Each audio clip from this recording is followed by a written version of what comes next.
I still get comments like, "You speak English very well." The director tells me, you need to be blacker. We're all not like that. We don't have to have that accent. We don't have to, because I'm third generation. My Spanish is really bad. With women from the Middle East, it's like the most offensive, the most painful stereotypes exist.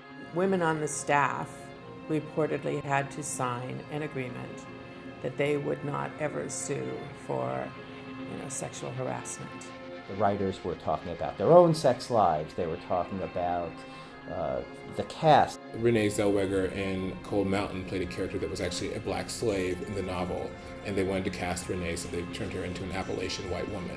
Books that have been made into films where the character was gay, and in the film version, they're straight. And you're like, why? I really very much admire Tyler Perry because of this. He is the writer, and he's the director, and he's the producer, and he puts his own money in. So there isn't somebody who can come up and say, Tyler, this psychiatrist character, that's not realistic. You got to change her. And if he doesn't change it, then the plug can get pulled, or he can get fired. That's the reason why I really love that scene in Crash. Terrence Howard's character is this director of a TV show, and there's a black character who the actor didn't speak totally in Ebonics. He actually said a line grammatically correctly.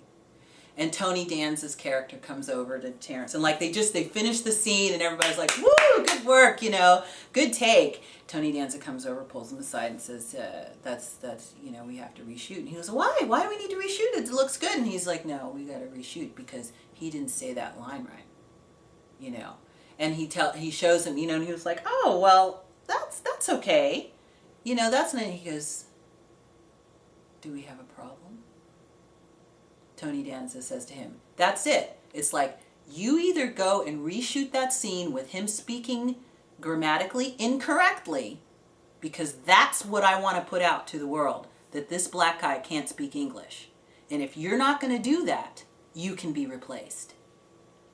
And I thought that was, and it goes by really fast. Probably a lot of people don't even remember it. But it was big to me because that's exactly what we're talking about. That these images get reinforced, and they are violently reinforced in the sense that, your job is at stake. If you don't get that image out there the way I want it, I don't want this young black guy speaking English correctly. Because some people might think they can speak English.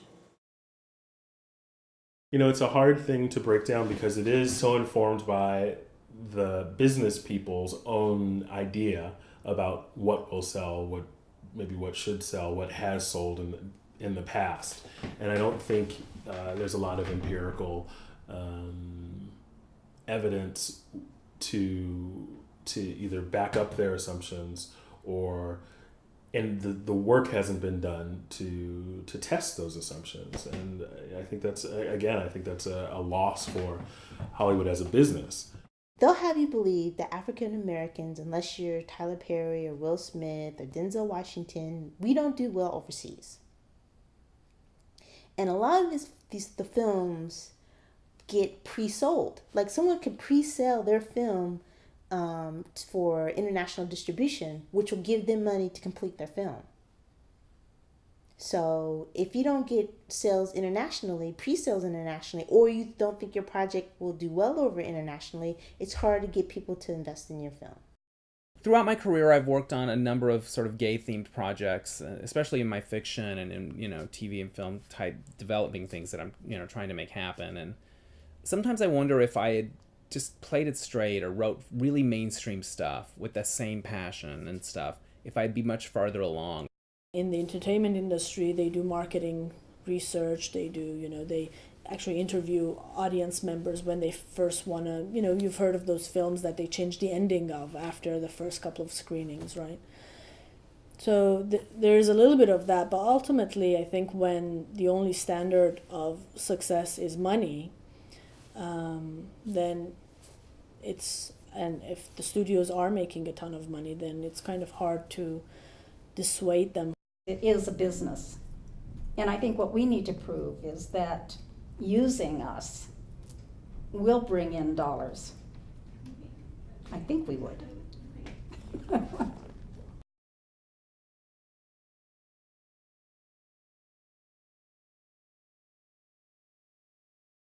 If the company is a major government contractor, there are requirements by the government to make sure that there is equality in employment and there's diversity in the workforce. But how sad is it that you need the government to require something that should be fundamental? As a community, we can come to general agreements about things that are in good taste or in poor taste, things that are desirable, things that are non-desirable, but I definitely think it's the role of the artist to transgress all of those things anyway, so I couldn't agree with any sort of legal strictures around that sort of thing. And at the same time, I would push for people to make what I think is the right choice about that sort of thing. I think that's a better way to deal with it. And through the example of the work, do great work that is multicultural, that gives people an opportunity to play the range of human experience, and people will like it. I believe that. I've tried to pitch a reality series. I spent a year following a subject around in San Francisco, and I pitched it to Logo, and I pitched it to Here TV, and I jumped through hoops, and I did a minor cut, trailer, and so nothing. So it's hard, you really have to have the resources to really do that. These are the projects that mean everything to me, and I have a great passion for them, and they mean a lot to me personally, and the experiences are great. And I like being a voice for, people that may be underrepresented.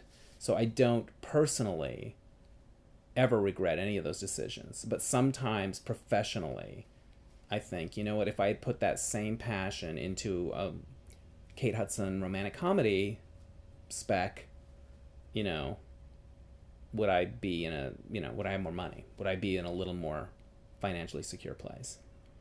The dominant forces in the industry are still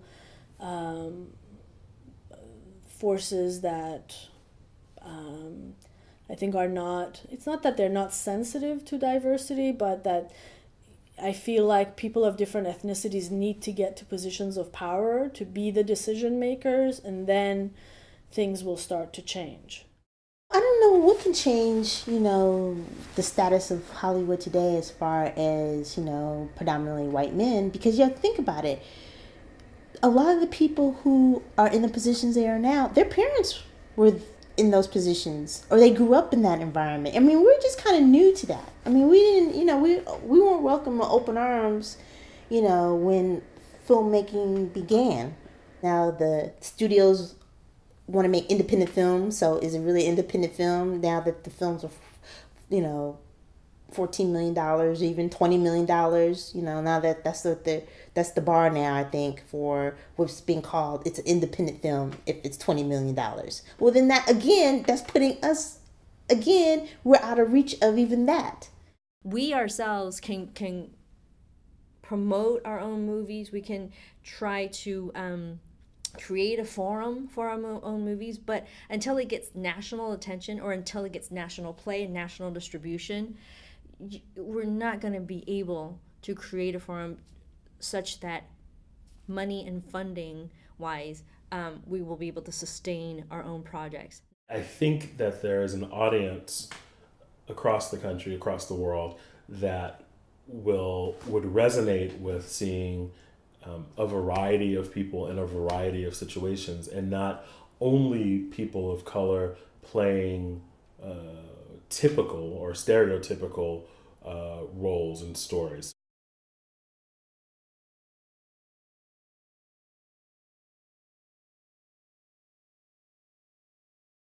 I know what this dress name is. Sleeping Beauty. And mine is Snow White.